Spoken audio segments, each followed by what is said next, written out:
Bună ziua! Bună ziua tuturor! Numele meu este Melania Luana Butnariu, bibliotecar la Biblioteca Județeană George Barițiu Brașov, Centru de Excelență pentru Copii și Tineret. Mă bucur astăzi să am alături de mine un grup foarte mare de bibliotecari școlari și publici dedicați.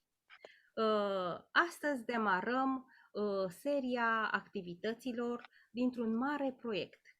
Un mare proiect care va fi dedicat cadrelor didactice copiilor, proiect realizat de către bibliotecarii școlari. Despre ce este vorba? În toată țara se va extinde acest proiect, este un proiect național și, cum spuneam, despre ce este vorba, lunar, câte o activitate sau două, în funcție de doritori, în funcție de cum ne organizăm, se vor prezenta scriitori ce apar în programa școlară. Astăzi, noi, cei din Brașov, deschidem acest proiect cu Ion Luca Caragiale. 170 de ani de la nașterea scriitorului și pentru că bibliotecarii nu emit judecăți de valoare, dar pot cita pertinent din documentele pe care le dețin în bibliotecile lor, astăzi vom asculta bibliotecari școlari din județul Brașov despre Ion Luca Caragiale. Și să încep eu, spun.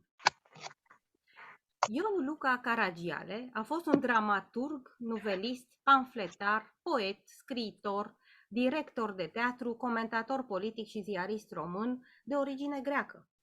Este considerat a fi cel mai mare dramaturg român și unul dintre cei mai importanți scriitori români. A fost ales membru al Academiei Române post-mortem. S-a născut în ziua de 1 februarie 1852 în satul Haimanale, care îi poartă astăzi numele fiind primul născut al lui Luca Caragiale și ale Caterinei. Atras de teatru, Luca s-a căsătorit în 1839 cu actrița și cântăreața Kaloropoulos, de care s-a despărțit fără a divorța vreodată, întemeiindu-și o familie statornică cu brașoveanca Ecaterina, fiica negustorului grec Luca Chiriac Caraboas. Printre studii le-a făcut primele, deci în 1859, cu părintele Marinache de la Biserica Sfântul Gheorghe din Ploiești, iar până în anul 1864 a urmat clasele primare 2-4 la Școala Domnească din Ploiești. În 1870 a fost nevoit să abandoneze proiectul actoriei și s-a mutat cu familia la București, luându-și cu seriozitate în primire obligațiile unui bun șef de familie. Caragiale a fost, printre altele, și directorul Teatrului Național din București.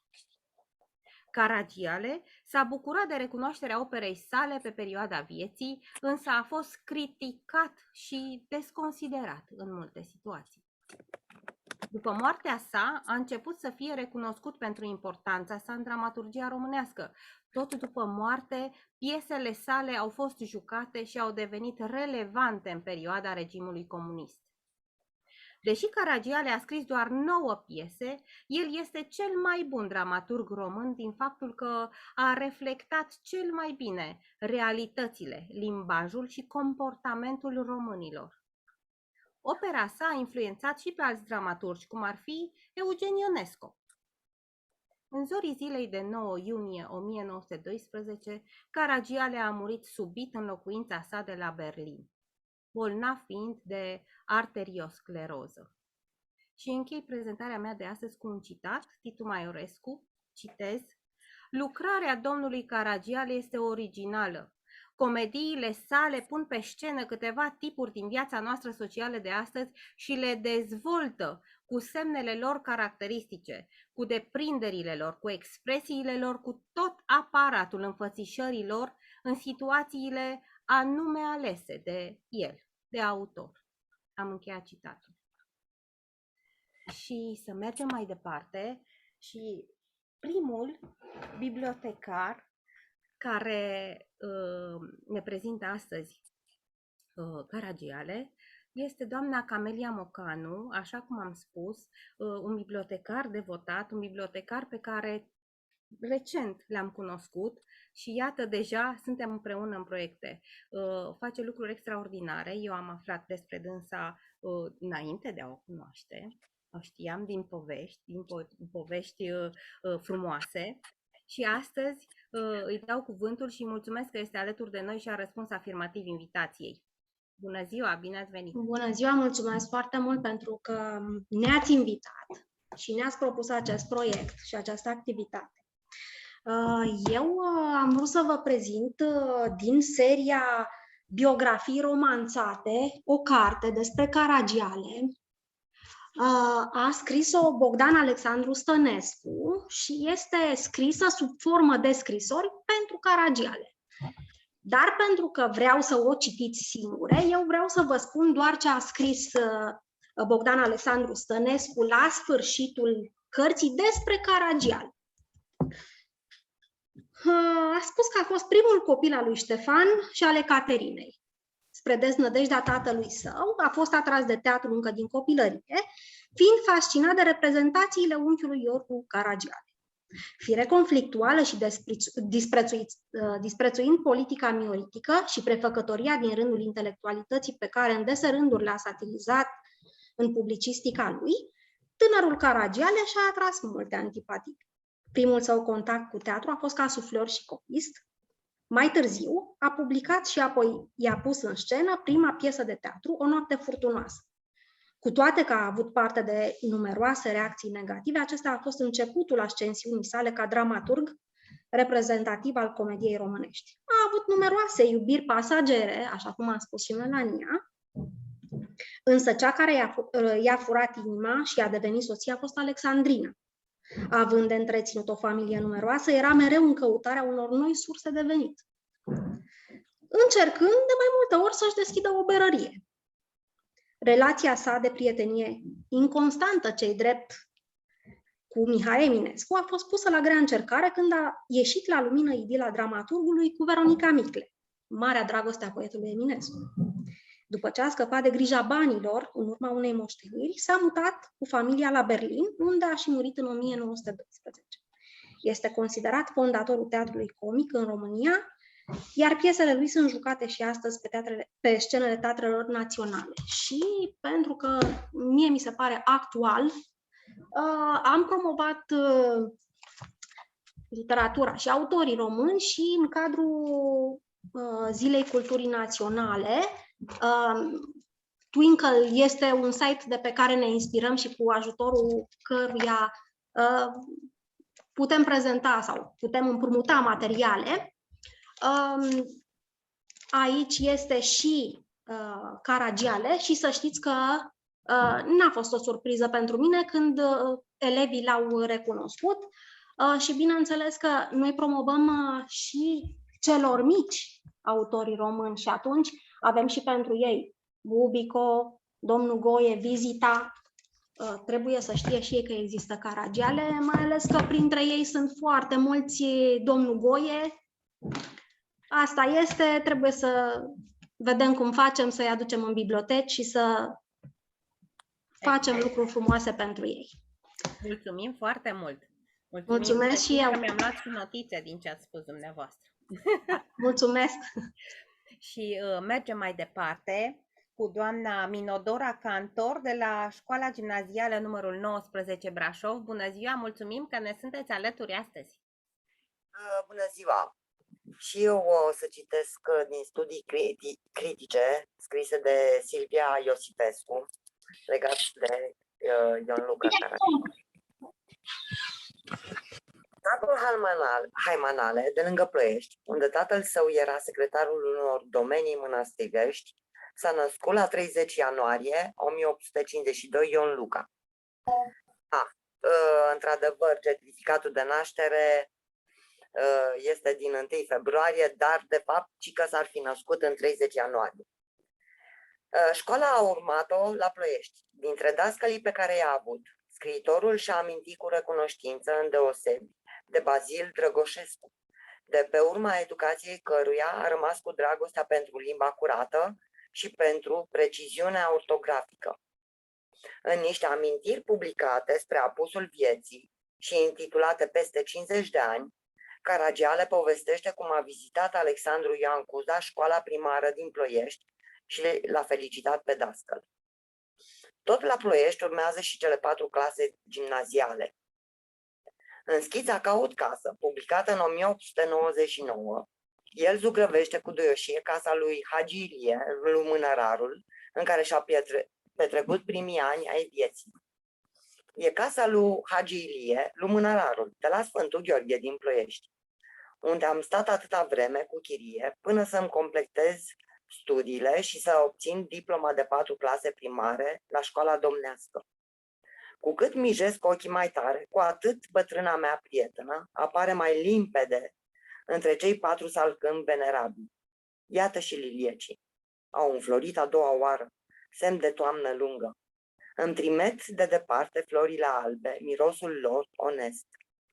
Să ne apropiem binișor și să intrăm în grădina care parcă n-are fund. Toată câmpia aceasta, plină de bălării uriașe, e curtea caselor. Nu simțiți cum miroase a bălărie răscoaptă de soare? Asta este un citat din revista Universul din 17 septembrie 1899. Era un copil foarte vioi, greu de strunit prin mijloacele educative ale vremii, cu ochii deschiși de timpuriu asupra lumii, gata să observe oamenii și faptele. Atât am avut de spus. Mulțumim foarte mult! Că mai au și ele ceva de completat. Da, foarte bine că ați menționat faptul că este incertă data de nașterii. Într-adevăr, 1 februarie, 30 ianuarie, a mai fost găsită consemnată data de 7 februarie, când de fapt a fost data botezului, am înțeles. Deci 13. Iată. Da.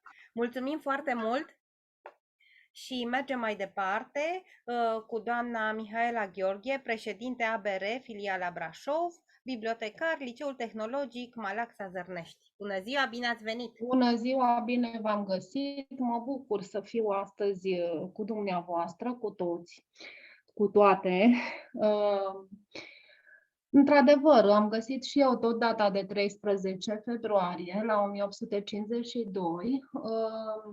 Evident că mi-a fost destul de dificil să aleg ceva anume despre Caragiale, pentru că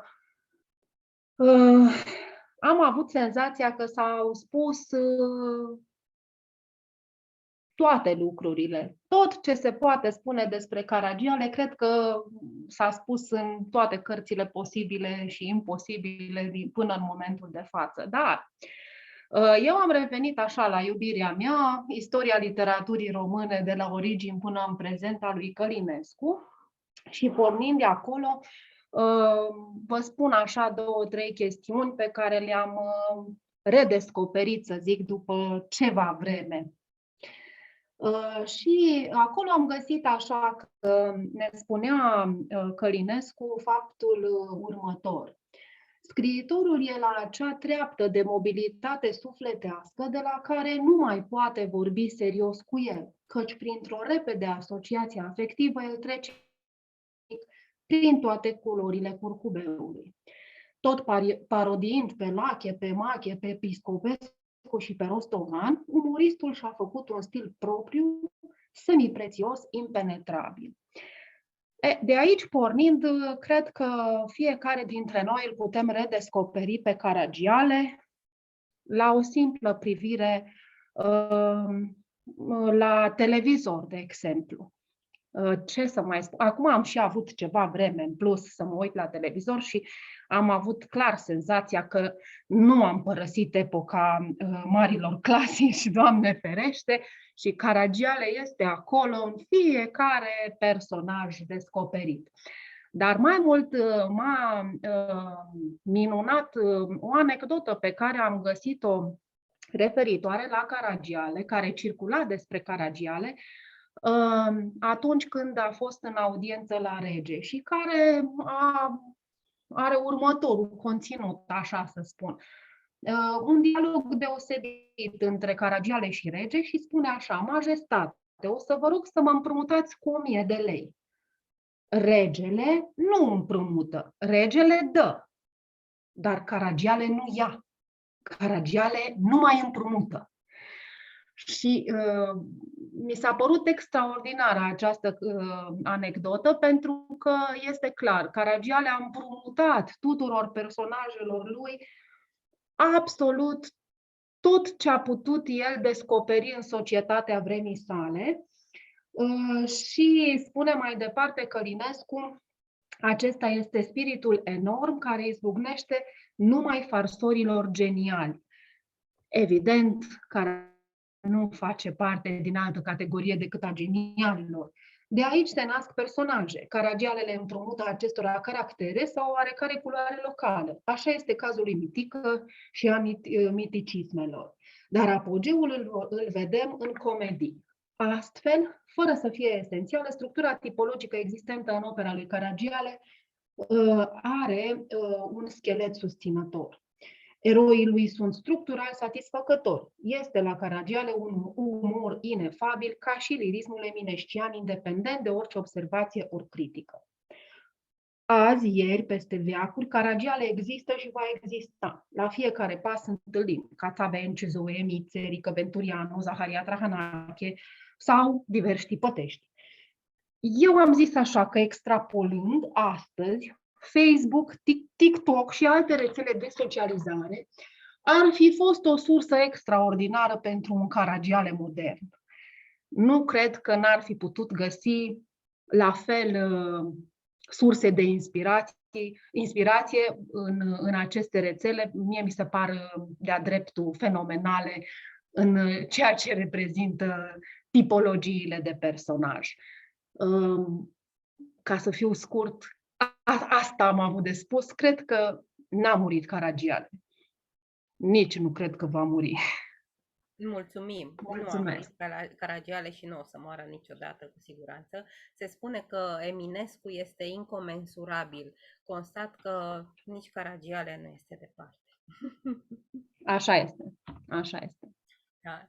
Mulțumesc. Mulțumim foarte mult. Mulțumim. Și mergem mai departe la Colegiul Tehnic Simion Mehedinți Codlea cu doamna Adina David.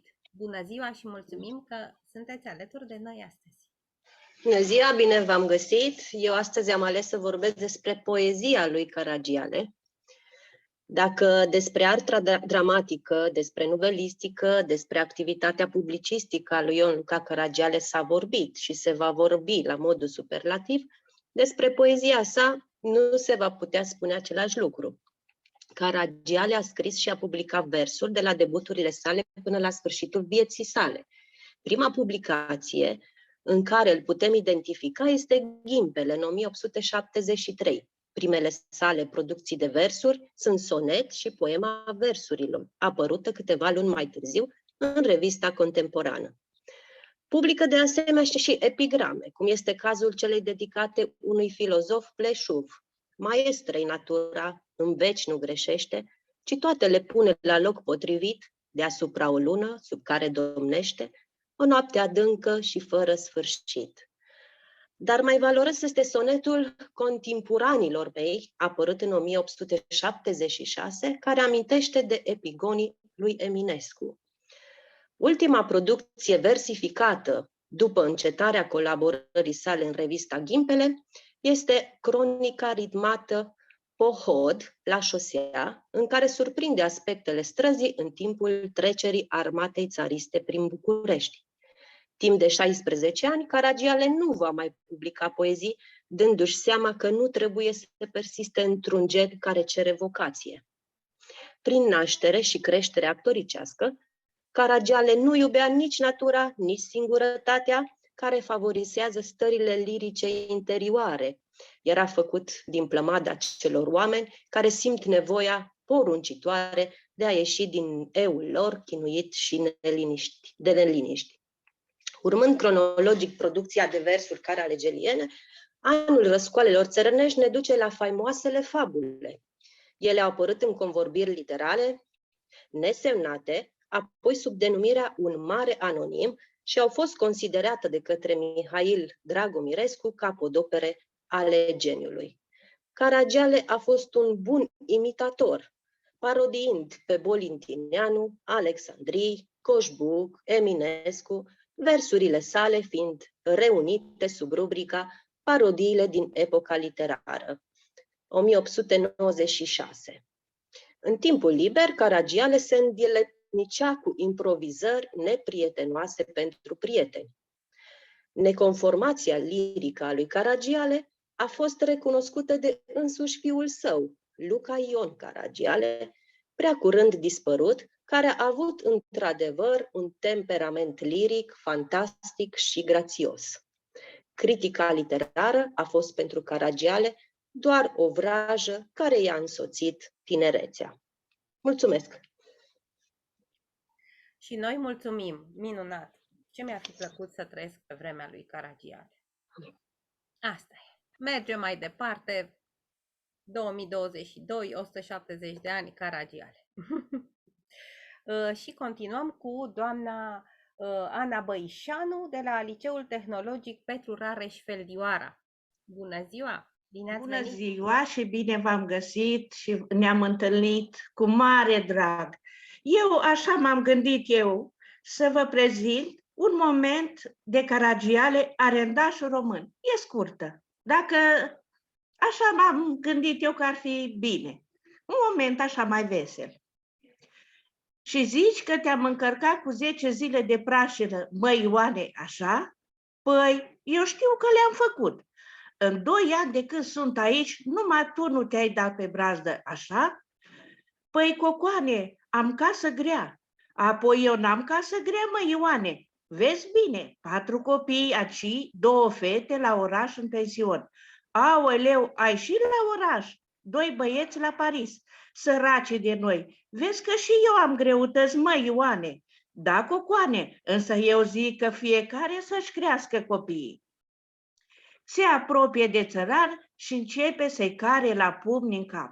Țăranul iese năucit și se duce la primărie să se jeluiască. După un ceas, se ivește primarul cu căciula în mână la poarta boierului.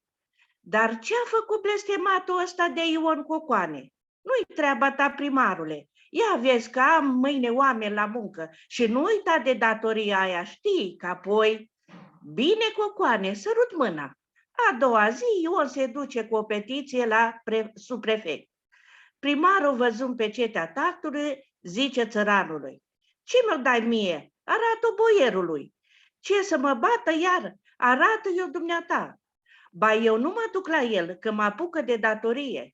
Țăranul se duce la târg cu chirie și dă o hârtie prefectului, jeluindu-se de încărcare la datorie din partea arendașului și de bătaie. Prefectul nu-și mai vede capul de treburi, căci e aproape să se declare o dizidență în partidul local guvernamental și dacă guvernul pierde câțiva partizani, pierde și el funcția. Are familie grea. Deci recomandă subprefectului plângerea țăranului. Și subprefectul, având de regulat oarecare interese private cu arendașul, trimite pe țăran acasă, spunându-i că l-ajunge pe drum. Și l-ajunge în adevăr și îl și lasă. Sosind în comună, trage firește la arendaș. Mănâncă, bea bine, doarme un ceas, 2, vine la primărie la braț cu arendașul și cheamă pe țăranul cu hârtia la cercetare. Îndată ce țăranul se ivește, arendașul roșu de furie începe să-i strige: o, pincarule, mămăligarule, țopârlanule, să mă dai tu pe mine în vileag. Se apropie încet de el și începe să-i care la pumni în cap. Subprefectul zice cu blândețe: Cocoane Arghir, Cocoane Arghir, însă arendașul e prea mânios ca să-l audă. Dă înainte și tocmai după ce obosește, iese pe ușă răgnind: să te saturi de cercetare. Când țăranul își mai vine puțin în fire, subprefectul întreabă: ei, ia spune, cum a fost? Păi dumneata nu văzuși. Lasă alta, ai el altă. Ai la altă, tocmai ca și asta, încă una și zac toată vara și la iarnă mor de foame. Mai bine îi fac acele 10 zile și Dumnezeu o știe. Ei, uite așa, măi, vii de acasă, măi, omule, când țăranii și arendașii trăiesc bine, le merge cu spor la toți. Și tot așa, un ceas între, subprefectul îi dă sfaturi, neuitând a vorbi de grija guvernului pentru țărani, de legile ce face guvernul pentru apărarea țăranilor. Apoi face un raport prefectului, răspunzând la rezoluție că părțile s-au împăcat. Vă mulțumesc din suflet că m-ați ascultat. Și noi vă mulțumim. Un fragment extraordinar. Iubim această operă. Chiar am rămas cu o expresie dragă pe care o repet de multe ori în anumite situații. Dar ce? Eu n-am casă grea, mă, Ioane. Da, da. Mulțumesc din suflet că drag, m-ați ascultat și așa am considerat eu că e ceva vesel. Este minunat, este minunat. Felicitări! Vă mulțumesc, vă mulțumesc. Cu drag. Și mergem mai departe la Liceul Tehnologic. Liceul Tehnologic Sfântul Constantin Brâncoveanu, Goanfă Sorina. Nu știu dacă am spus bine, cred că am greșit. Nu. Cred că am greșit eu când am scris liceu. O rog să se prezinte și să spună de unde este. Da, cel mai bine. Sunt Sorina Goanfă, Liceul Teologic Ortodox Constantin Brâncoveanu din Făgăraș. De-a lungul timpului am impresia că Caragiale este cunoscut, foarte cunoscut, adică opera lui, și de aceea m-am gândit să spun ceva legat de viața lui, și anume o întâmplare foarte amuzantă care a rămas celebră și o să vă spun așa. Deci Caragiale era împreună cu prietenii la o cafenea din Calea Victoriei numită Café de la P din București, după celebra ei cafenea din Paris. Unul din prieteni se întreabă, de ce oare au numit cafenea după cea din Paris, când de fapt acestea nu au nimic în comun? Mai simplu se numea Cafeneaua Păcii. Răspunsul lui Caragiale a fost, de moftangii, ca să se fălească și să atragă clientelă. Unul din amici spune, ce fericit aș fi, nene Iancule, să bea o cafea, cum o fi, frappé sau la filtru, la adevărat café de la P. Atât, să stau și eu pe urmă, să plec. Da, să știu că am făcut-o și pe asta. Fiecare se plânge că nu are bani, să meargă la Paris, că drumul este foarte scump. Atunci Caragiale invită pe toți să meargă cu el, spunând că le plătește călătoria și cafeaua. De spus că el primise o moștenire de la o mătușă, sora mamei, pe care el o numea Momuloaia. La început, amicii au crezut că este o glumă, dar s-au convins că este adevărat când s-au întâlnit în Gara de Nord din București. După 3 zile de mers cu trenul, la ieșirea din Gara Lion, ia o trăsură care îi duce la cafeneaua dorită. Ajunge acolo, comandă cafe frappé, pe care bucureștenii o beau cât mai încet pentru a o savura. Când au terminat de băut, dramaturgul cheamă chelnerul, îi plătește consumația, fără a ține cont de dorințe celorlalți care ar fi vrut să mai comande câte ceva, dar să plătească ei. Le aduce aminte vorbele pe care le-au spus când au și-au exprimat dorința de a bea cafea la Paris, și anume atât cât să bea o cafea și pe urmă să plec. Nu cedează nici la rugămințile lor de a mai sta să viziteze orașul. Le spune că dacă nu le convine, să vină singuri acasă cu ce vor. Amicii nu au ce face și se conformează, dar îi spun cu ciudă că atunci când a scris Cănuță om sugit, sigur după el s-a inspirat. Supărat, scriitorul le spune, sunteți niște ingrați. V-ați plimbat și ați băut cafea pe banii mei, iar eu și acum îmi faceți reproșuri, iar eu săptămâna viitoare vreau să vă duc la Berlin, ca să vedeți o berărie nemțească, să beți bere pilsă și să mâncați crembuș cu muștar și caizere calde. Dar așa, Paris pe bot și nu vă mai poați nimic. Mi s-a părut amuzant, tipic. Mulțumim, pentru Caragiale. Da, chiar ne-ați destins. Mulțumim. După eveniment, poate mergem la Paris la un cafe latte. Vreau să spun că când mai fac și am mai avut diverse activități și cu biblioteca municipală sau cu copii așa, întotdeauna acasă să le spun o poantă din viața scriitorului, indiferent cine este. Pentru că întotdeauna îi atrage și amuzant și dacă nu rămân cu altceva, cu asta sigur rămân. Cu siguranță. Vă mulțumesc. Sper că v-am destins un pic. Și noi mulțumim, și noi mulțumim. Și mergem mai departe, mergem la Predeal de data aceasta și o invităm alături de noi și mulțumim că este alături de noi doamna Izabela Balog. Bună ziua, bine ați venit! Bună ziua, mulțumesc frumos!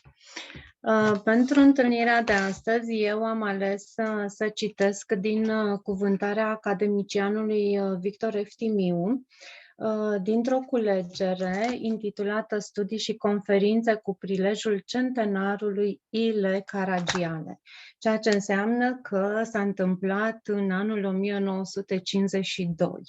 Este un fragment din ceea ce a cuvântat Victor Eftimiu, intitulat Caragiale și epoca lui. Comemorarea unui scriitor este un fericit prilej de a-l reciti, de a-l citi în întregime, de a-l privi cu ochi contemporani, de a-l situa în literatura și societatea epocii, de a reține din el ceea ce este valabil, de a-i fixa valoarea absolută. Lecturile sporadice nu ne dau imaginea vie, reală a artistului creator. Ele se întretaie cu atâtea alte lecturi, cu emoții diverse, într-un univers haotic, în confuzie și superficialitate. Judecata altora, prejudecățile noastre personale, variațiunile propriei noastre sensibilități influențează și nu odată deformează icoana pe care trebuie să ne o facem despre un artist. Comemorarea este reflectorul puternic aruncat asupra unei personalități a cărei conture tind să rămână precise, definitive, în eternitate. Așa cum prea frumos spune poetul, eternitatea îl schimbă în sfârșit în el însuși. Iată un scriitor despre care nu se poate spune că s-a izolat în turnul de fildeș, dimpotrivă. A trăit intens în centrul vieții și nu ca un simplu spectator, ci luptător dârz, mobilizat în permanență, observator ascuțit, înregistrator implacabil al aspectelor acestei vieți, spirit caustic, realist și satiric fără menajamente. Despre comediile și schițele lui Caragiale, citite de toată lumea și popularizate astăzi, mai mult ca oricând, cu ajutorul tiparului și al reprezentațiilor teatrale, s-a scris mult și se va mai scrie. Ele oglindesc o lume pe care autorul, în neobositele sale peregrinări, a cunoscut-o bine. A văzut-o cu acea scrutătoare privire de sub vestiții săi ochelari pe care îi potrivea, îi scotea, îi așeza ca să vadă mai bine sau numai ca să sublinieze, să reliefeze o replică, o anecdotă povestită cu o desăvârșită dicțiune și concizie, cu jocul de mimică desăvârșit. Fostul actor și suflor, autorul și actorul realiza complexul și completul om de teatru. Să nu uităm că Ion Luca Caragiale se trăgea dintr-un neam de actori. Tatăl său însuși jucase o vreme fără o vocație specială alături de Costache Caragiale, comedian, director și autor, unul dintre titorii teatrului românesc. O scrisoare pierdută este piesa cea mai bine construită din dramaturgia românească. Niciun personaj, nicio replică, nicio intrare sau ieșire din scenă nu sunt de prisos. Dialogul e viu, replica fulgerătoare. Până și monologurile care erau în moda vremii nu plictisesc, având dinamismul lor și în desfășurarea lor verbală nucleul unei mici acțiuni, caracterizarea unui tip, E opera de maturitate a lui Caragiale, capodopera sa. A scris-o la 32 de ani. Aș fi dorit ca imaginea de atunci a lui Caragiale, care era un bărbat de o severă frumusețe, să fie cea reprodusă, popularizată cu prilejul centenarului. Portretele, statuile unui mare scriitor ar trebui să-l imortalizeze în epoca lui supremă, nu așa cum s-a făcut și cu Eminescu în ajunul morții, când trăsăturile sunt obosite, ființa pământească îmbătrânită. Un sculptor a popularizat un Caragiale cu căciulă, alții un Caragiale cu pălăria turtită, cu veșmintele în dezordine, imagine prea familiară. Ar trebui reproduse și fotografii de ale scriitorului între 30 și 40 de ani, fotografii care reprezintă un bărbat chipeș, îngrijit, îmbrăcat, cu o frunte ce răsfrânge o gravă și cuceritoare poezie, cu o privire scrutătoare și totuși depărtată. În aceste fotografii trăiește, alături de un Caragiale al momentelor și al comediilor sale, povestitorul sumbru al lumii țărănești, scriitorul preocupat de soarta celor din adânc și nu numai, de gunoaiele ce se răstăgălesc în spuma târgurilor. Nu cerem nimănui să transmită posterității o imagine înfrumusețată, dar nici ruina unui om care a fost o plenitudine și n-a avut norocul să devină un moșneac cu înfățișarea augustă a lui Goethe, Victor Hugo sau Tolstoi. Mulțumesc frumos! Și noi mulțumim, și noi mulțumim. Un citat complex, foarte frumos ați citit, am înțeles, am notat, copiii cu siguranță se vor folosi de acest citat, de asemenea și cadrele didactice ce vor asculta înregistrarea noastră de astăzi. Și mergem mai departe cu doamna Petronela Bordea, Școala Gimnazială Peter Tal, Râșnov. Bună ziua! Eu astăzi am ales să vă prezint cartea Caragialiana scrisă de Șerban Cioculescu și să vă prezint din această carte un fapt mai puțin cunoscut despre autorul Ile Caragiale. Autorul comediilor a scris chiar și o dramă, Năpasta, cu personaje din lumea satelor, un cârciumar, soția lui, un învățător și un țăran ocnaș. Asupra valorii ei teatrale se mai discută încă. Dintre criticii care au luat parte la dezbaterile cu prilejul primei reprezentări care a avut loc în 1890, nu mai este în viață decât Nicolae Iorga la acea vreme. Chiar și I. Gherea a susținut călduros lucrarea dramatică. Împotriva criticii negative, Nicolae Iorga a rămas un credincios admirator al piesei pentru seriozitatea temei psihologice, dar mai ales, poate, pentru că drama s-a nimerit să fie țărănească. Deci este un fapt poate mai puțin cunoscut că Ile Caragiale a scris chiar și o dramă. Atât am avut de prezentat. Mulțumesc! Mulțumim și noi, mulțumim! Șerban Cioculescu, un critic mare. Da. Îl cunoaștem, avem nevoie de el. Mulțumim! Știm unde îl găsim, o să vă căutăm. Mulțumesc și eu! Cu siguranță toate bibliotecile dețin acest volum, deci copiii au de unde împrumuta cărticica. Mulțumim! Mulțumim!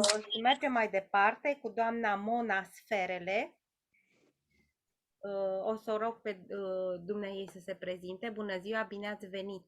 Bună ziua și bine v-am găsit! Mona Sferle este numele meu, sunt bibliotecar școlar la Școala Gimnazială numărul 3 din Râșnov. Și pentru astăzi am ales să vă redau un scurt fragment dintr-un studiu al lui Călinescu intitulat Domina Bona, pe care l-am găsit într-o ediție dedicată teatrului lui Caragiale, îngrijită de Virgil Vintilescu, și aceasta este cunoscută. Un fragment care se referă la femeile din comediile lui Caragiale, mai ales că ne-am adunat aici așa de multe doamne bibliotecar. O să încep să vă citesc. În ceea ce privește femeile, sub aspect pasional, avem 4 specimene: Coana Zoițica, Veta, Zița și Mița Republicană. Zoițica este distinsă la limită, temătoare de reputația ei. N-avem niciun indiciu că ar fi ignorantă, niciunul că ar fi vulgară ori lipsită de sentiment. Caragiale a intuit că e o domina bona, o femeie care este idolul bărbaților, Trahanache, Tipătescu, Cațavencu, Pristanda. Nu trebuie zugrăvită realistic însă. Zoe e în faza plastică a icoanei, puțin hieratică.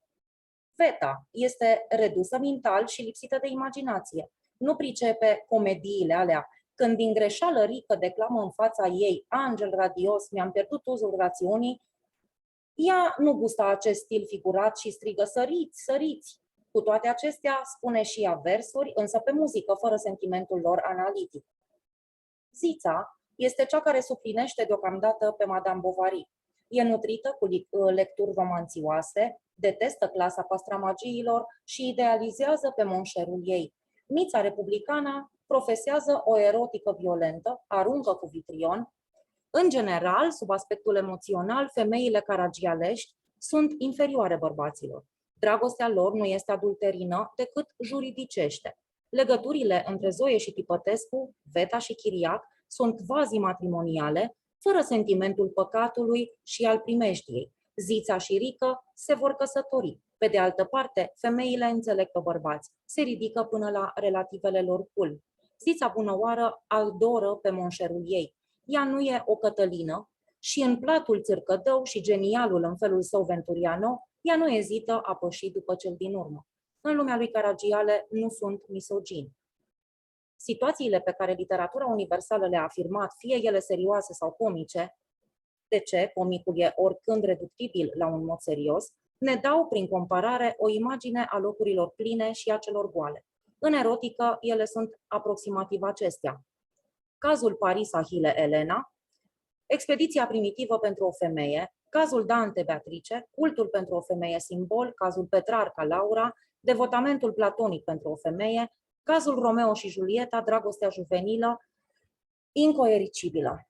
În cazurile de mai sus, între bărbat și femeie, se presupune o tacită consimțire. Mai sunt de asemenea cazuri de sentimente în disensiune. Didona, Fedra, doamna Bovary, Ana Karenina, femeile înșelate de Don Juan. Să încercăm a clasifica eroinele lui Caragiale. Coana Zoițica, Veta, ar fi în situația doamnei Bovary, întrucât nemulțumite de soții lor caută o iubire ideală. Însă doamna Bovary suferă prestigiul cărților. E un Don Quixote feminin care crede în ficțiuni. Ea aspiră la o lume superioară celei în care o ține mediul de provincie. Dimpotrivă, Zoe nu iese prin Tipătescu din mediul originar. Vetea prin Chiriac chiar se coboară. Așadar, n-avem de-a face chiar cu un bovarism. Atunci e cazul Fedrei sau al Anei Karenina. Însă iubirile Zoei, Vetei, nu sunt tragice, nici nemulțumite. Pentru a reprezenta o mare pasiune, eroinele ar trebui să aibă sentimentul culpabilității, pe care ele însă nu-l manifestă. Momentul seducțiunii, care este esențial pentru măsurarea tensiunilor emotive, le este necunoscut. Starea lor socială e bigamia tihnită. Din comediile lui Caragiale și din literatura română îndeopște, reiese că femeia nu întâmpină nicio dificultate în expansiunile ei erotice, ba mai mult, judecând după schițele lui Caragiale, că are totala consimțire a soțului. Fragmentul se prelungește, însă eu o să mă opresc aici și vă mulțumesc. Și noi vă mulțumim. O lume fără misogini. Lumea lui Caragiale. Ce să mai spunem decât să mergem mai departe, nu? Și continuăm activitatea noastră de astăzi cu doamna Ana Cardoș, de la Școala Gimnazială numărul 25 Brașov. Bună ziua, bine ați venit! Bine v-am găsit! Mă bucur să vă revăd pe multe dintre voi. O să vă citesc puțin despre limbajul lui Caragiale. Criticii lui Caragiale au atins întreagăt și problema limbajului comic și, curios, chiar criticii negativi s-au izbit de expresivitatea scriitorului, dar au socotit-o tot atât de caducă și tranzitorie ca și moravurile înfățișate de personaji. Limbajul traduce însă esența socială și psihologică a tipurilor, adică viața lor. Titu Maiorescu, după ce constată că lucrarea domnului Caragiale este originală, între altele și prin aceea că tipurile au, citez, expresiile lor, în rezervele pe care le strecoară asupra comediilor se întreabă, citez, dacă, de exemplu, unele situații și expresii nu sunt exagerate din punct de vedere al chiar realității, ce vor să reproducă? Am încheiat citatul. În cronicile din critica dramatică despre Caragiale, domnul Mihail Dragomirescu pune problema limbajului și mai categoric. Citez.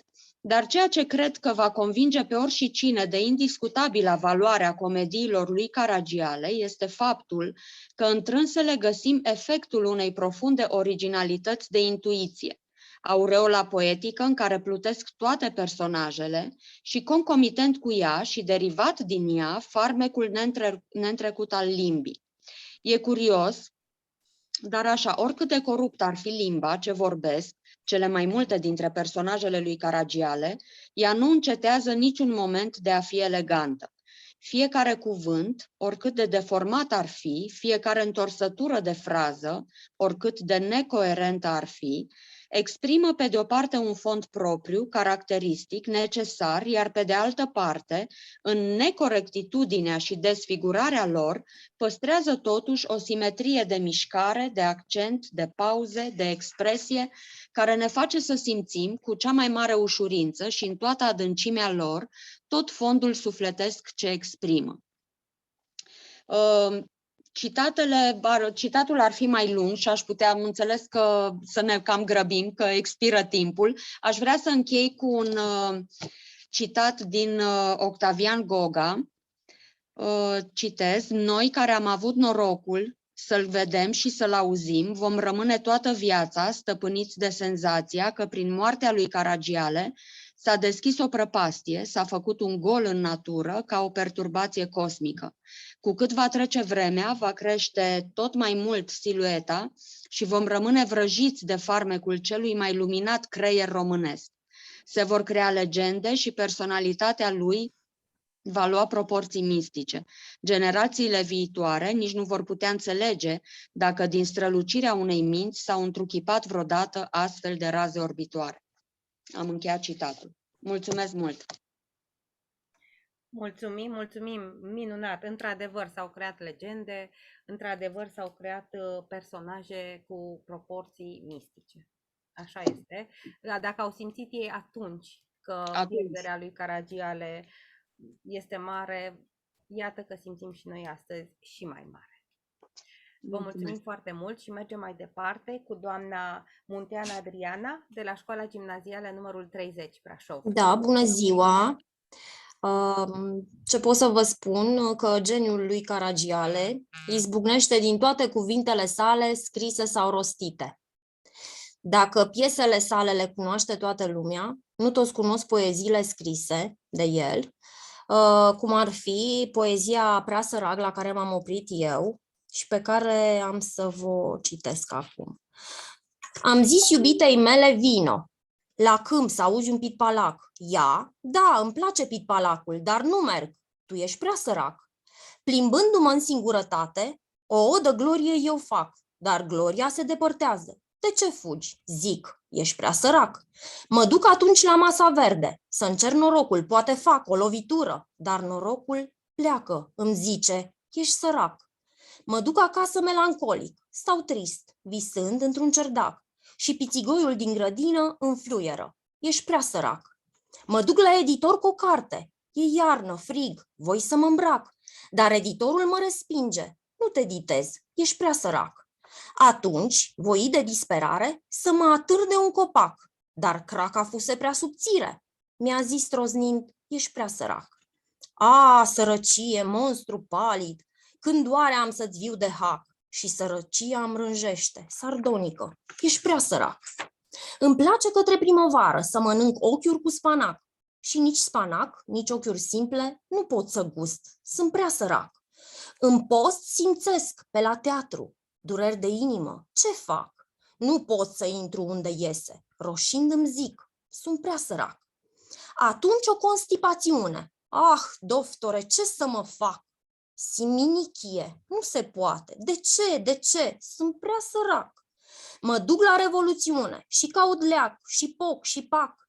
Ce cauți aici? Strigă bandiții. Sunt dizident, ești prea sărac. Am vrut să-mi fac și eu pomană, cu un cerșetor, cu un biet și un tac, dar el, râzând, mi-a zis, te lauzi, s-o văz, n-o crezi, ești prea sărac.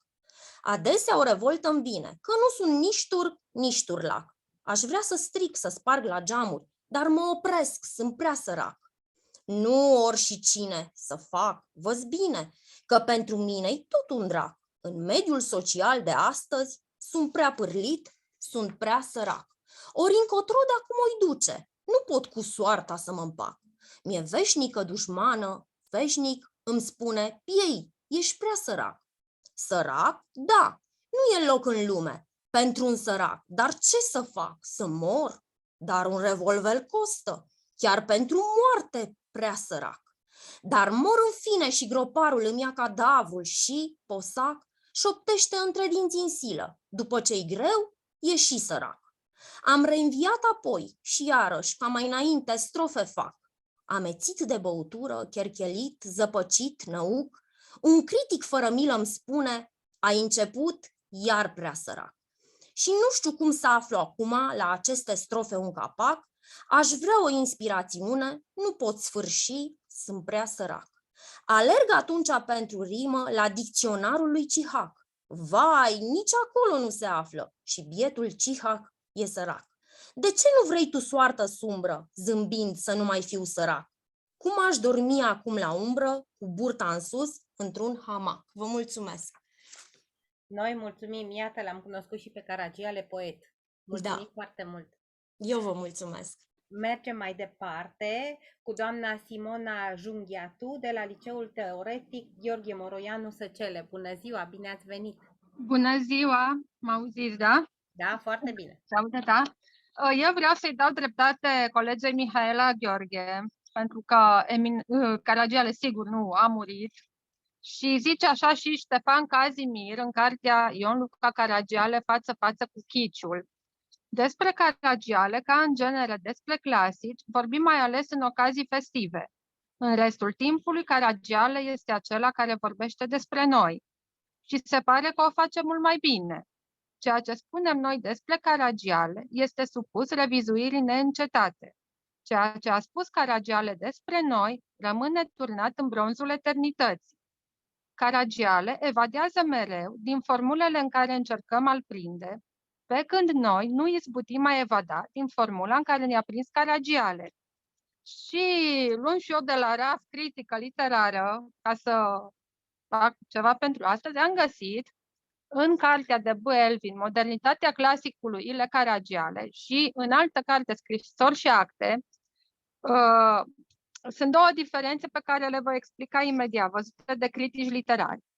Și am zis așa, complexitatea personalității scriitorului reiese din abordarea diferită dată de criticii literari Șerban Cioculescu și B. Elvin.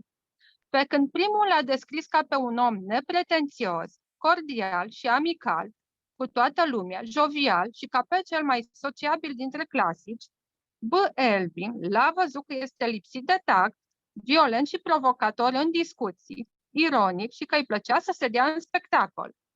Văzut astfel, Caragiale trece pe nesimțite granița dintre cele două posturi sub care apare, întocmai ca un artist care interpretează desăvârșit un dublu rol. Și sunt sigură că nu numai acești critici literari au avut păreri total opuse în ce îl privește pe omul Caragiale, dar asta nu umbrește cu nimic opera pe care el ne-a lăsat-o și prin care a tras un semnal de alarmă asupra caracterului oamenilor în societate. Și tot din cartea scrisă de Ștefan Cazimir, aș vrea să vă zic că el a citat pe Eugen Lovinescu, care în 1907 a spus așa, și aici se pare că e o diferență între Eminescu și Caragiale, și vă zic acum de ce. Deci Eugen Lovinescu zice așa, Caragiale n-a văzut niciodată natura.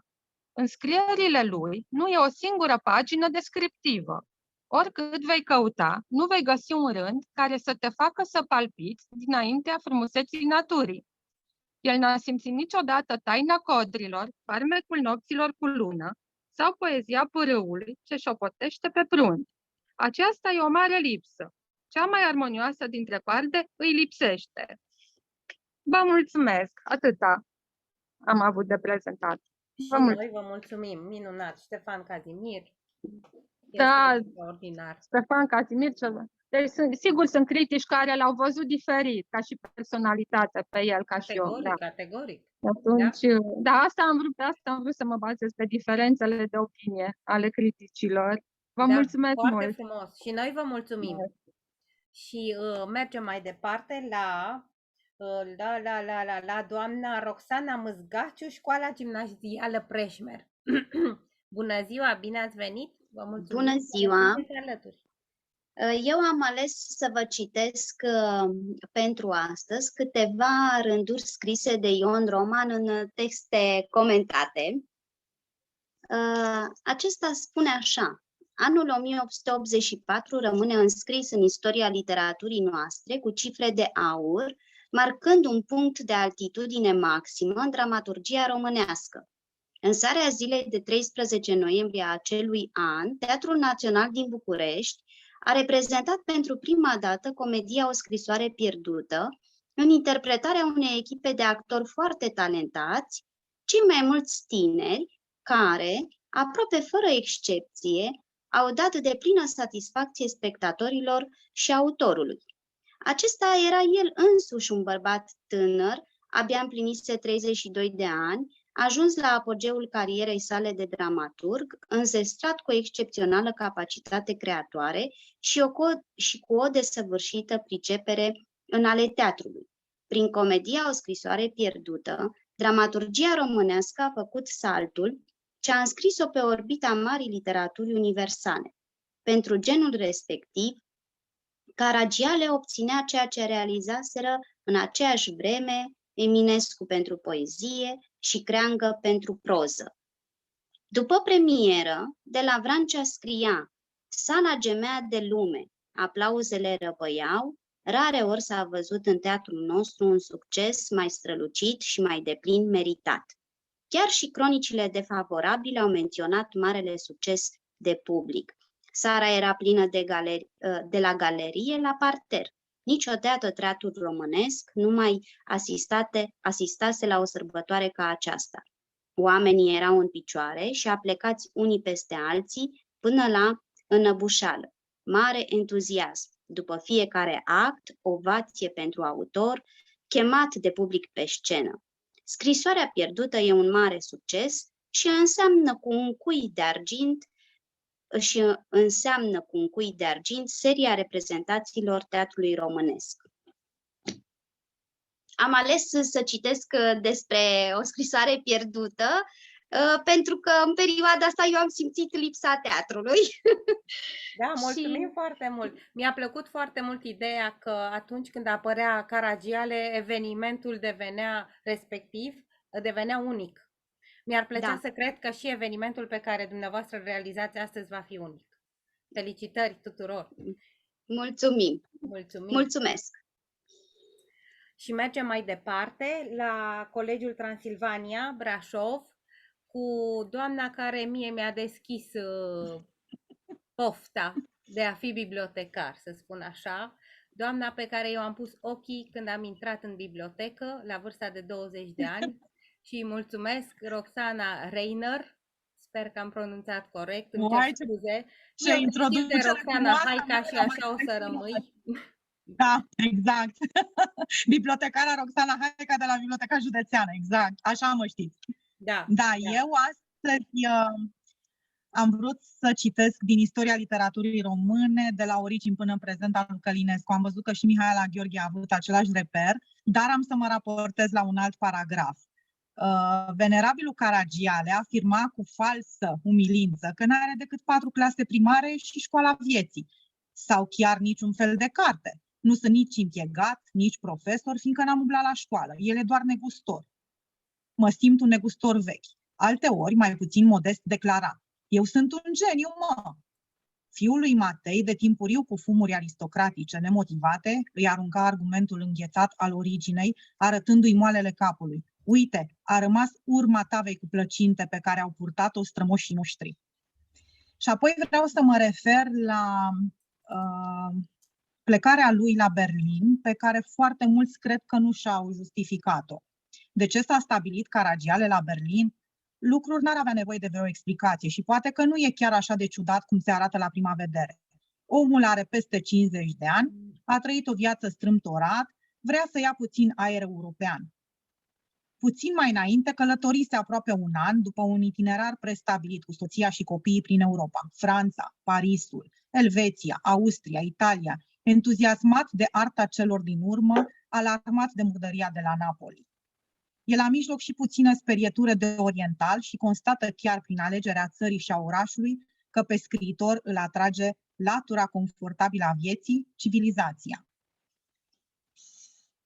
Nu știa nemțește mai deloc și literatura lui n-are origini germanice. Era foarte meloman, preferând Beethoven. La Chopin deja ducea mâna la pântece, se schimonosea, se făcea că bocește. Îi plăcea Brahms. Sufletește, el cobora în Orient, în care declarase că n-ar fi dus pentru nimic în lume, pentru că acolo n-ai siguranța vieții. Cetățeanul indignat care locuia la Berlin și admira civilizația germană, n-avea nici cea mai mică legătură cu literatura respectivă și o cultiva dimpotrivă pe cea franceză. Asta m-a uimit, de fapt. Deci n-avea nimic cu Berlinul, dar s-a dus la Berlin, unde a și murit, de altfel. Da, Mi s-a părut interesant. Ce păcat că a murit acolo. Ne-ar fi plăcut să rămână aici cu noi până la sfârșit. Osemintele lui au fost aduse oricum. Este înmormântat în București, așa că tot al nostru a fost. Da, mulțumim foarte mult. Și eu vă mulțumesc și mă bucur de întâlnire. Și noi. Și mergem mai departe. Continuăm cu doamna Adelia Sabo de la Școala Gimnazială Șercaia. Bună ziua, bine ați venit și mulțumim! Bună ziua! Acum eu sunt în dilemă să citesc o scrisoare prin care descria durerea împărătesei care și-a pierdut fiul sau să citești ce o scris curiozități despre Ion Luca Caragiale, Muzeul Național al Literaturii Române. Și cred că ar putea fi de folos elevilor, cadrelor didactice? Scrisoarea e destul de lungă și o să mă lungesc și cred că cel mai bine ar fi să citesc ceea ce a scris pe site despre Caragiale, curiozități, Muzeul Național al Literaturii Române. Cu umor, muzică și imaginație, Ile Caragiale trecea mai ușor peste frica de răceli. Ipohondru, așa cum reiese din corespondența întreținută cu apropiații, Caragiale îi scrie într-o zi de martie, în 1909, de la Leipzig, lui Paul Zarifopol. Stimate domnule doctor, sper că ați scăpat de troahnă, ca și Luchi, acu dați-mi voie, e rândul meu. Am acum pe lângă ureche muzicală și nasul foarte muzical și capul mi-e tobă. Dacă n-aș avea treabă, m-aș pune pe zăcut la poliță. Profund sau ironic, fără stare, dar cu tabieturi, iubitor de taifasuri, bâlciuri și birturi, Ile Caragiale rămâne peste toate un om optimist. Așa apare, de exemplu, și într-o scrisoare referitoare de data aceasta la starea de sănătate a soției sale. Cu Ana Didina, slavă Domnului, merge bine, dar încet. Doctorul este mulțumit, însă i-a spus că nu-i lucru de glumit cazul dumneaei. Așa că pentru cel puțin 2 săptămâni de astăzi nu poate fi vorba de dat jos din pat. Necum de vreo partidă de plăcere afară din odaie. Necum afară din capitală. Păcat. Dar ce să facem? Iar bine că n-a fost mai rău. Helbert îi o trece dumneaei și cu cât mai târziu, cu cât cheful ce-l vom face va fi mai strașnic. Până atunci, fiți sănătoși și veseli, după frica prin care am trecut, mă întorc la vorba bătrânească. Sănătate, că e mai bună decât toate. Încă o dată, dar să fiți sănătoși, cu dragoste, Car. Deci cam asta am găsit eu pe site-ul muzeului, în care este prezentat ca opere 5, corespondență de Academia Română, Fundația Națională pentru Știință și Artă, Muzeul Național al Literaturii Române, București, în 2015. Mai aveam scrisoarea respectivă de Călinescu, în cartea Contemporanul nostru, Ile Caragiale, dar e destul de lungă și am zis că să nu mă mai lungesc. Deci deocamdată atât. Vă doresc tuturor sănătate și o zi frumoasă. Mă auziți? Eu cred că nu vă mai aud. Cred că nu vă mai aud. Noi auzim. Acum vă aud și eu. Probabil că trebuie să opresc, că acum mă auziți? Da, te auzim. Na. Vă doresc tuturor o zi frumoasă și sănătate. Mulțumim!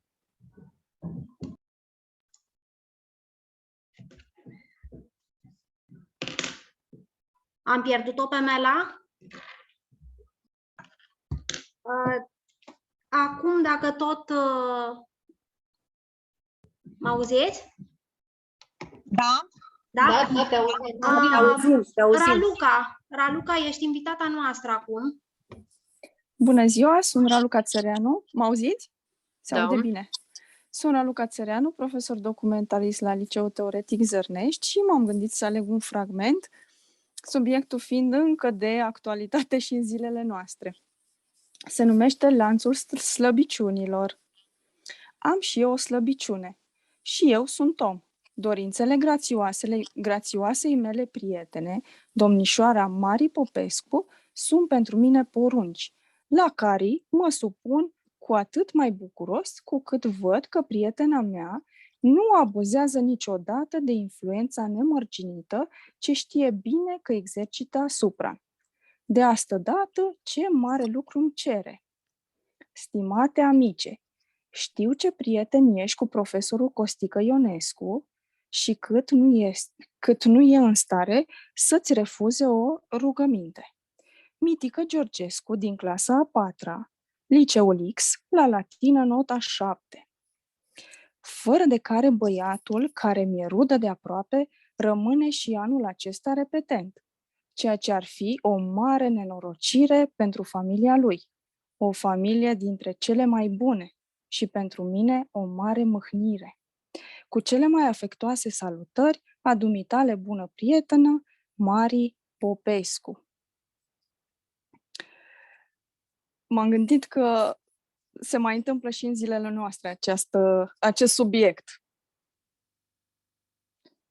Mulțumesc! Da, așa este. Tot timpul găsim, facem trafic de influență, nu? Da, găsim câte o portiță pentru elevii buclucași. Așa-i. Mulțumesc! Mergem acum la Antonela Terciu, de la Colegiul Național Meșotă, după care o rugăm pe Budu Monica. Bună ziua! O să vă citesc un fragment din cartea Caragiale și copiii, un text scris de domnul Boris Crăciun. Ile Caragiale era sărac, exact ca Mihai Eminescu, prietenul care murise la 15 iunie 1889, făcându-l să verse lacrimi sincere. Și totuși, omul fără noroc primește deodată o moștenire. De unde a venit norocul? Mama sa, Ecaterina Cati, avea la București o vară bogată, pe care o chema tot Ecaterina. Ecaterina Momolo Cardini, al cărui soț murise la 1859 și lăsase o avere de câteva milioane. Moștenirea fostului proprietar al celebrei săli Momolo ajunsese în stăpânirea văduvei Ecaterina, bătrână zgârcită ce-și ascundea banii și bijuteriile cusute prin saltele, fără să o ajute pe verișoara Cati, mama lui Nenea Iancu. Ce s-a întâmplat?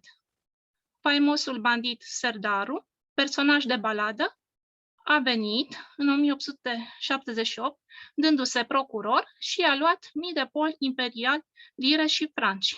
Arestat, a sărit de la etajul prefecturii. Păgubașa a recuperat o parte din averea furată. La decesul Ecaterinei, în 1885, rămânea o moștenire frumoasă. Hopana, își va fi zis dramaturgul fără avere. Am luat losul cel mare. Intru în peștera din Halima, plină de comori. De fapt, Iancu era doar unul dintre moștenitori, urmând într-o aceștia un lung proces. Abia în 1904 intră pe deplin în drepturi, până atunci trăgând mâța de coadă. Ei, și ce avere lăsase! La moartea ei, în casa de bani și prin saltele, erau hârtii de valoare însumând 680.000 de lei. Apoi o sacoșă plină cu Napoleon de aur și multe bijuterii.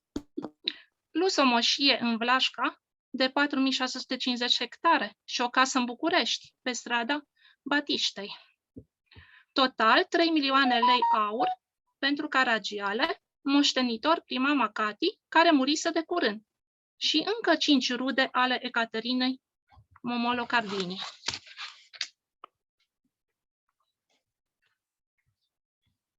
De ce să mai scrii comedii și cărți care ți-aduc câțiva bănuți în pungă? Iar dușmanii te mai iau și în râs prin jurnale. Și totuși, deși devenise om cu noroc, Caragiale a continuat să scrie, pentru că avea patima scrisului, care nu se vindecă până la moarte. Iată la masa de lucru.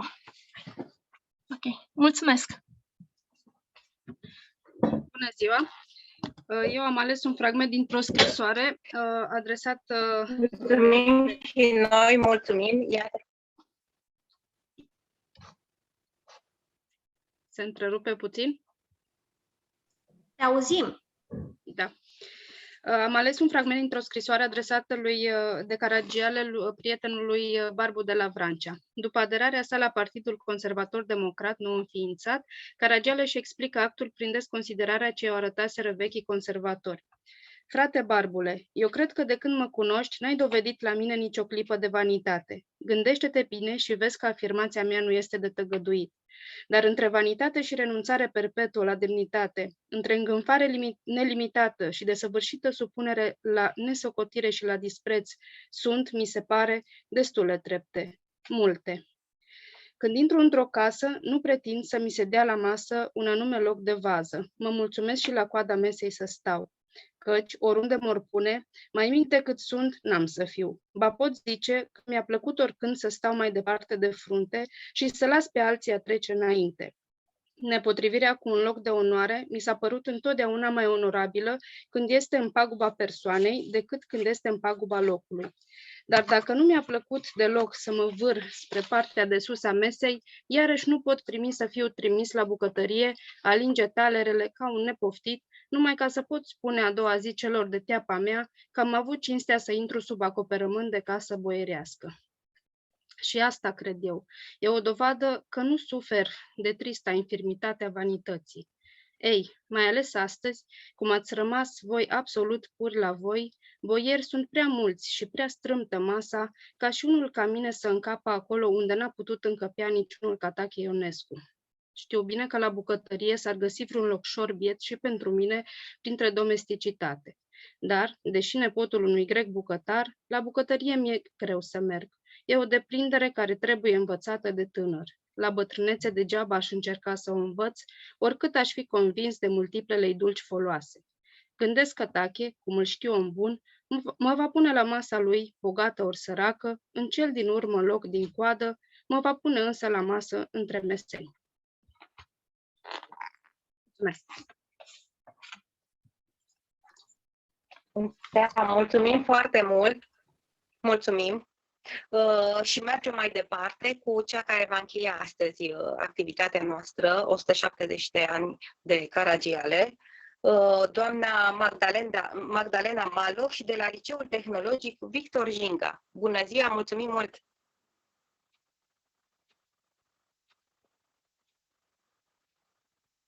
Bună ziua, oare mă auziți? Da. Vă ascultăm? Ați pregătit pentru noi astăzi ceva frumos, știu.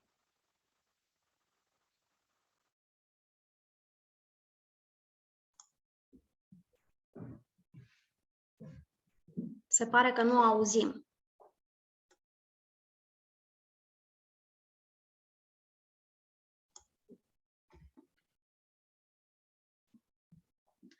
Magda, ne pare rău, nu te auzim.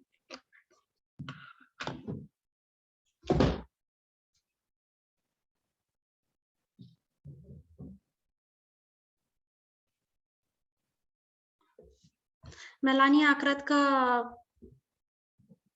o să încheiem aici, pentru că eu cred că are ceva probleme tehnice. Da, pentru că s-a și deconectat, de altfel. Da, e în regulă atunci.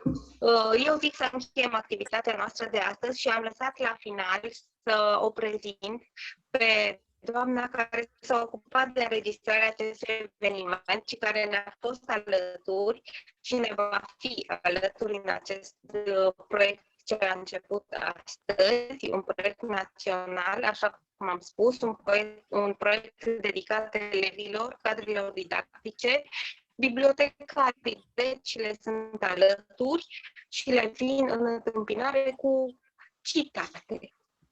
citate despre mari scriitori români. Și să facem cunoștință cu doamna Doinița Stanciu de la Biblioteca Județeană Panaiti Strati Brăila, secția pentru copii, ludotecă. Servus, Doinița, ne bucurăm că ne ești alături și îți mulțumim de ajutor și de implicare. Bună ziua, mulțumesc mult pentru invitație. Vreau să vă felicit, dragi colegi, dacă pot spune așa. Ne auzi? Da, sigur. Mă auziți? Nu știu. Doinița, ne auzi? Sigur, sigur. Da, te auzim. E ok. Bună ziua încă o dată și mulțumesc, Melanie, pentru invitație. Vreau să vă felicit pe toate, dragi colegi, dacă pot spune așa, și vreau să specific că începutul meu în lumea aceasta a biblioteconomiei a fost ca bibliotecar școlar, aproape un anișor, și, nu știu, mi-ați picat așa la suflet. Sunteți adevărate profesioniste, felicitări încă o dată și mult succes în ceea ce vă propuneți. Mulțumim foarte mult! Mulțumim că te-ai alăturat proiectului. Încă o dată mulțumesc doamnei Camelia Mocanu că s-a alăturat acestei îndrăznețe inițiative. Mulțumim tuturor bibliotecarilor ce au fost astăzi alături și mulțumim și celor care ne vor fi pe viitor. Cu siguranță mulți și-au dorit să vină, dar sunt tot felul de alte lucruri și nu tot timpul poți fi în proiecte, dar se gândesc la noi. Vreau să le mulțumesc și eu colegelor mele. Am niște colege deosebite care muncesc foarte mult, să știți. Mă mândresc cu ele de fiecare dată când am ocazia și să știți că sunt extraordinare și fac lucruri extraordinare. Copiii sunt fericiți când au activități cu ele și abia așteptăm să facem și noi activități cu Biblioteca Județeană și să ne implicăm în multe proiecte, nu? Cu siguranță. Doamnele, să dea din cap, ca la copilași mici, dați cap dacă sunteți de acord, nu mai deschideți microfoane. Mulțumim foarte mult. Doinița, poți să oprești înregistrarea.